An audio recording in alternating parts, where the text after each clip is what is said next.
Hello, I'm Mike and welcome to 33 Mile Garage. Today we are going to be talking about C3 exhaust. All the way from ceramic coated headers, stainless steel headers. We'll even talk a little bit about things you don't even want. Our exhaust standard exhaust cast iron manifolds. Nobody wants these and they're pretty restrictive. The other thing we're going to talk about is spark plug wear clearance. This matters a lot. Cheap headers don't allow for a lot of clearance.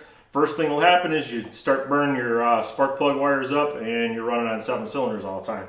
You don't want that either. Stay away from bad headers from that. The other thing I want to talk about is exiting the car.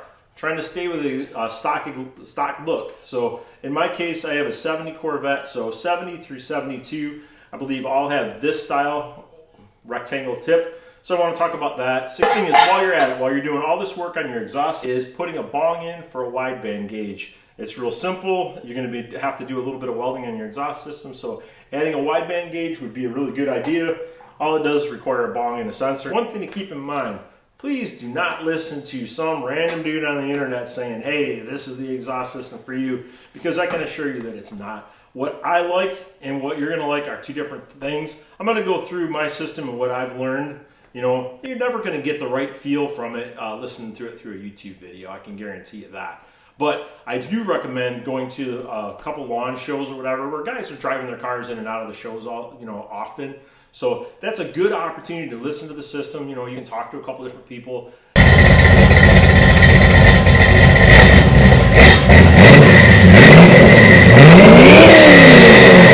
way you can gather up a couple different opinions and a couple different ideas before you go out and throw down a lot of money, because, you know, if you're going to buy a good exhaust system, it's not going to be cheap, I can tell you that. All right, quick overview of the exhaust. So you've got the header. You purchase that separately from the exhaust system.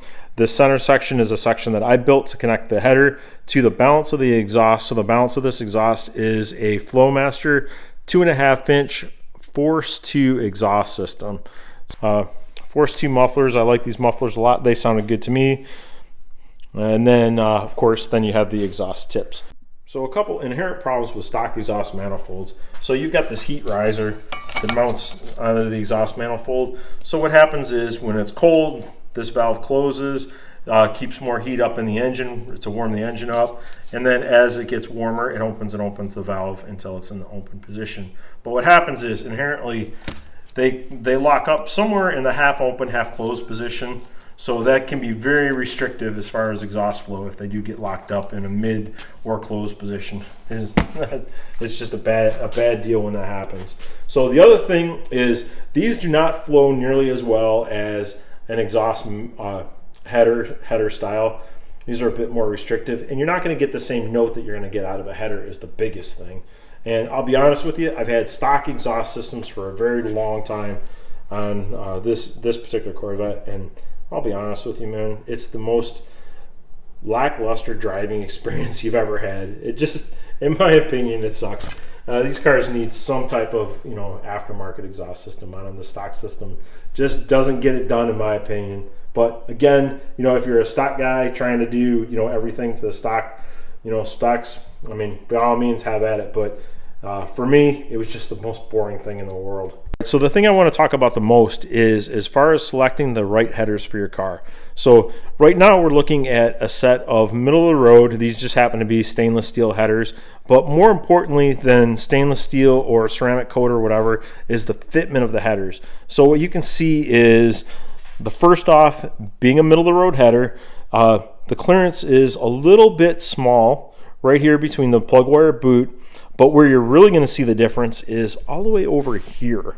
Now, you can see across the top, you've got a decent amount of clearance here, but if you look all the way around this side here, you see where the boot is and you see where this pipe's coming down.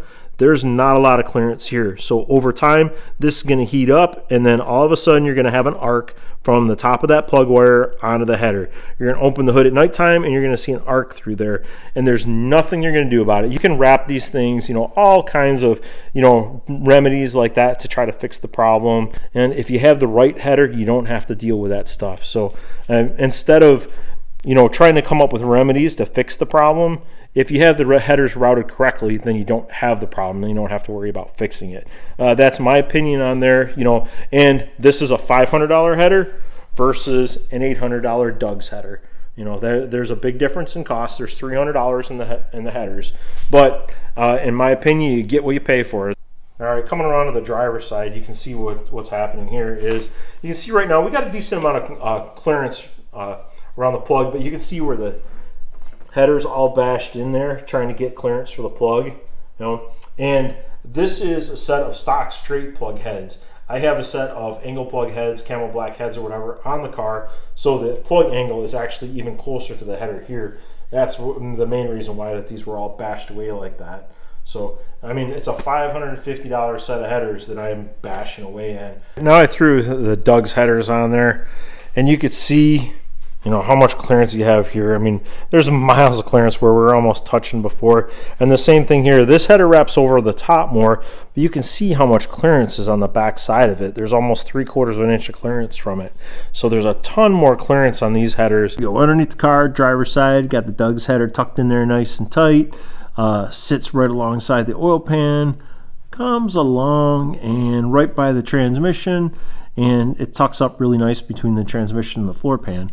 If you look over to the other side, you can see the aftermarket one, the cheap header, just kind of laying down there. That sits down literally about 4 inches lower in the vehicle. So, I mean, it might as well be a jack stand, because if you let it down on the ground, it down there, it keeps the front tire off the ground. You know, exaggerating a little bit, but you're not going to be able to go down curves or anything with it. But the manufacturer's right. It does fit the vehicle. You know, but it's just a universal style header. Fits Corvettes, probably fits Chevy trucks too, and everything else, you know. But it fits, but it does not work well with this application. Another thing that I was really surprised about is the condition these headers are in after using them. I've had them on the car for 5 years. Spilled a lot of oil. I've got a couple oil leaks and, you know, and things like that I got to deal with. But the headers they look practically brand new. They're in really great shape. So that kind of surprises me a little bit that the ceramic coatings held up so well. Just a quick walkthrough on the exhaust system I'm using. It is a FlowMaster Force 2 system, X-pipe. Right now, typically I would weld these things together, but I've been really happy with the band clamp style. These things have held nice and solid, not leaked at all. So now I have no real intentions of welding the exhaust system together. I like the band clamps too because it gives the adjustability, because these exhausts are a little bit tricky to get, especially around this area here in the middle, around the rear axle. You know, it's a little bit tough to get that thing tucked up. You want it to be as tight as possible against the rear axle to give you the most clearance. Again, it's band clamped together after the X-pipe. X-pipe sounds awesome in my opinion. You know, that's not for everyone though. A lot of people like true tool exhaust. That's great if that's your, you know, that's your thing. Force 2 mufflers. And last but not least, let me flip these around and let's talk about exhaust tips on. So just a little comparison between the stock, which is on the right-hand side, and the aftermarket, of course. On the left-hand side, you can see FlowMaster clearly written across the top of it. But a couple subtle differences you'll notice are, when you look at it from the back side of them, let me get around all the way around here. You can see on the left-hand side that the stock exhaust is just a straight edge. You know, it's just beveled a little bit. And the aftermarket exhaust has a radius tip where it wraps around itself. I kind of like the wraparound, but if you're behind a car and you're trying to tell the difference between a stock exhaust and aftermarket, bang, that's a sure telltale sign. The other sign that you'll see is you can see the offset of where the outlet comes into the rectangle is all the way to the right. On the aftermarket one, you can see it's a little dark in there, but they're dead center. You know, that's one way to tell. As far as the quality of the aftermarket system, like I said, I've had this exhaust system on here for 5 years, and you look at the factory exhaust, you can see that it's all welded all the way around, you know, and the aftermarket one, you can see it's welded all the way around the outside, flange is all welded, it's welded in the muffler. I mean, it's all quality stuff, you know. It's an $800 system. It's been on the car for 5 years, and I'll tell you what, man, it's held up great. You know, even the stainless, you know, the chrome or whatever, it's held up great. You know, needs to be cleaned up a little bit. My car runs pretty rich. You can see everything's all black and nasty from it running a little bit rich, but nonetheless, it's really been a nice system and it's performed well. And one thing that you're going to have to build up, whether you do it or you contract, you know, an exhaust shop to do it for you or whatever, but you're going to have to build from your header which would be on the left where the flange is, all the way to the right where it's going to go into your X pipe right there. So what you're going to need to build it up is you will need a collector flange like this. Use something nice and thick. This is a 3/8 flange, really nice quality piece. I've seen sometimes where they got little 1/8 inch, thick, which is way too thin. You want this to seal nice and tight against your header. So make sure you buy a quality piece there. And then all I do is have 2.5 inch pieces. I've got two 45s that I just have stuck together there. That'll give me my bend. And then I've got a piece of 18 inch straight that I'll cut up and section that out to make a pipe that looks like that. So that gets me from the header to the X pipe. All right, one thing to keep in mind is while you're doing it, you might want to is add a bong for a wideband gauge. You can see here I welded a bong in here. When you add the bong, you want to make sure that bong is welded on the top side. So that's going to sit in the car, something like that. You don't want to weld the bong on the bottom side, because what will happen is all your moisture and stuff will collect down here and start messing up the wideband gauge. But the nice thing about having the wideband gauge is you're going to be able to tune the car, at idle, and then also, when your first and secondaries open up. Great way to do it. Nice, easy. You're already working on the exhaust, so why not add it? It's only a couple $100 more. All right, I'm doing my last final trim cut here. That's going to be the final piece I need to cut off to get the layout in the right spot. Fit. Got the header flange. Put that through there. Just going to bolt this back up just so we can do a quick test fit. I'm just going to snug this up by hand a little bit. I'm not putting any lock washers or anything on it yet. I'm not going to do a final assembly. Just for mock-up purposes. Snugged up a little bit. Now with this thing loose, we can position it around a little bit. I've got the other tube.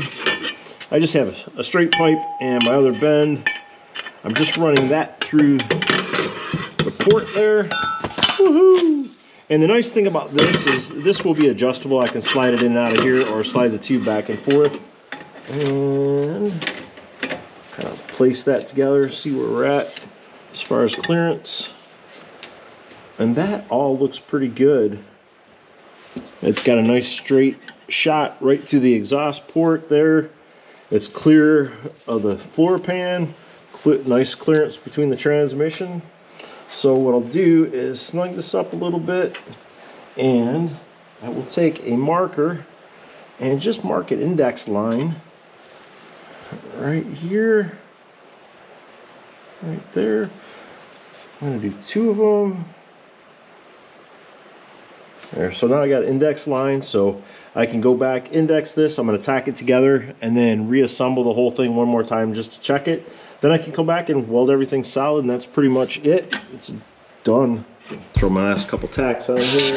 Do one more test fit with the tack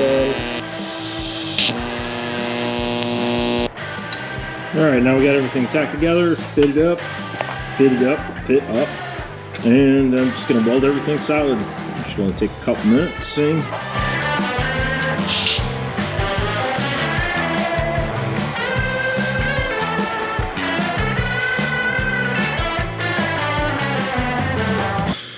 All right, I got the center transition piece all welded up. Everything fits nice. Flanges are nice and tight.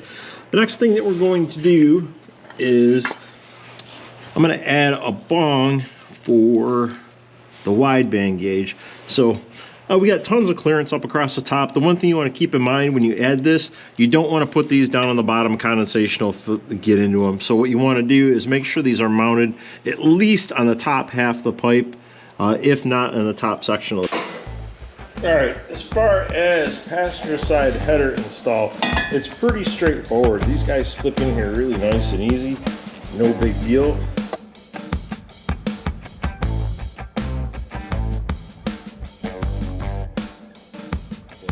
Do that, but you can see here I just simply right in there, man, lines up, no big deal at all. Alright, driver side header install is actually pretty easy. You got to contend with one tricky thing. You can leave the alternator, you can leave the power steering pump, none of that has to be removed, as you'll push the header up from the bottom. The only thing you'll have to do is make sure your car is jacked up high enough that you can fish the header in from underneath. The only tricky thing you got to contend with is right over here. Get you closer. we got this dipstick tube right here. So what happens with this dipstick tube, you can see it goes between the flange and the header, so that dipstick tube needs to feed up through there. So you'll have to pull the dipstick tube out to drop the header out from the bottom side. All right, you can see the bottom side of our dipstick tube right there. All I'm gonna do, in this case, it should pop out pretty easy. I'm just gonna take a screwdriver and there we go. Peel right out of there. Now, the bad thing is, if you got a rusty dipstick tube, it will never be that easy to remove. Just the way life goes. And then as far as installing the driver's side header, all you gotta do is just fish this thing under. The smart idea would be to remove the spark plugs, as you'll break those and those will cost you 10 bucks a piece. You just fish this dude right up in there, just like so. And that is it. It is that easy to put this header from the bottom side. The only thing you got to keep in mind is make sure you got the car jacked up high enough that you can clear the bottom side of the header. Other than that, it is a piece of cake. That's it. All the bolts in and started. All you gotta do is just torque them down. Nothing to it. The one thing I am using is I do use stainless steel. These are 3/8 heads. With you, I always typically start by tightening the middle ones first. Tighten these two guys. Tighten the ones on the end and work your way out. That seems to be the best, and then heat cycle it and then snug them up again, and then heat cycle them again and snug them up. All right, as far as torque specs on these guys, 25 pounds seems to be the industry standard as far as a torque spec. These are 3/8 bolts. You can't. The problem with torquing them, yeah, there's 25 pounds. You know, and this works really, really well. The only thing is you can't get like this bolt here. It's kind of a funky. I've got a bad angle, and I know that the spec that I'm going to put on this one is not going to be right.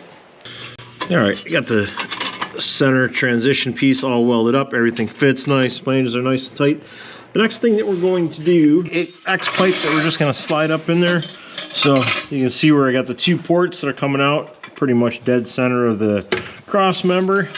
Just grab your X pipe and just feed that guy in there. All right, next up, these tailpipes, which should be pretty easy to put in. So all I gotta do is start this into the rubber grommet and the tailpipe into the other piece of the tailpipe. Do this. And that's it, man. That's how easy. Back of the car, the exhaust tips are sticking out here, and then you can see on top, you can see where the muffler is and where the exhaust hanger and the stainless steel hardware go, right across the top there. And then you come down, and then the pipes come right underneath the mono leaf spring there, and then they will go right into the X pipe. You can see the X pipe there, and then all the way up into the new sections of exhaust pipe that we created. So that's pretty much it. I'm going to go back through. You can see the joints. I'm going to just tighten those down real quick. I got a couple jack stands underneath holding it in position now, and I'll snug those up, and that's pretty much it. The exhaust is done. Let's fire this thing up and see what it sounds like.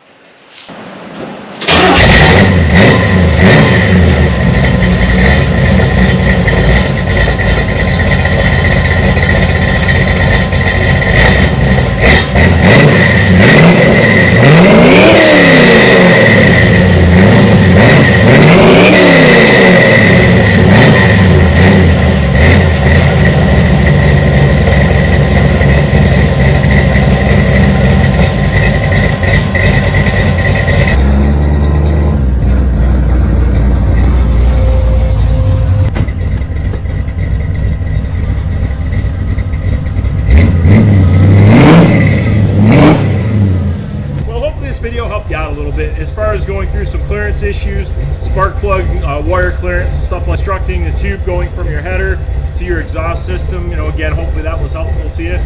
And thanks for watching. I'm about ready to be asphyxiated here, so thanks for watching 33 Mile Garage. You have a good one, and I'll catch you on the next one.